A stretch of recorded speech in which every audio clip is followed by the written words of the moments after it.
قبل اي حاجه وقبل ما ابدا كلامي، انا عارف ان القناه بتاعتي مش اعلى حاجه، وعارف برضو ان الريتش بتاعي مش كبير جدا، عشان ما يجيش حد يقول لي بص لنفسك قوي. حابب اقول لك يا صاحبي ان انا من اكتر الناس المتصالحه مع نفسي جدا.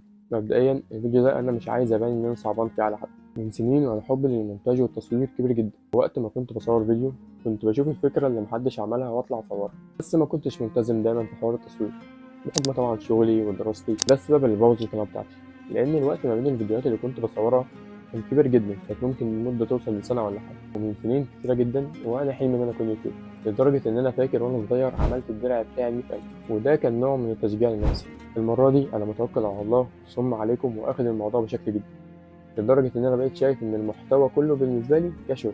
فبحاول طبعا انظم مواعيد وسكريبتات وافكار، ده بس عشان اعمل فيديو يقول بيه.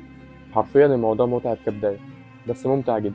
بس انا عندي امل ان شاء الله ان انا هوصل للرقم اللي انا نفسي فيه. وطبعا هدفنا الفتره دي ان احنا نوصل ل 100,000 مشترك. عارف ان الموضوع صعب، بس انا سايب الموضوع كله على ربنا، وعارف ان شاء الله ربنا هيكرمنا وهنعدي الرقم ده بكتير. كل اللي انا طالبه دلوقتي من كل اخ واخت ليا ان هو يدعمني حتى لو بلاش، لان صدقوني الموضوع ده هيفرق معايا جدا. السؤال هنا بقى، تفتكروا ان شاء الله هيجي اليوم اللي هنمسك فيه درع 100,000؟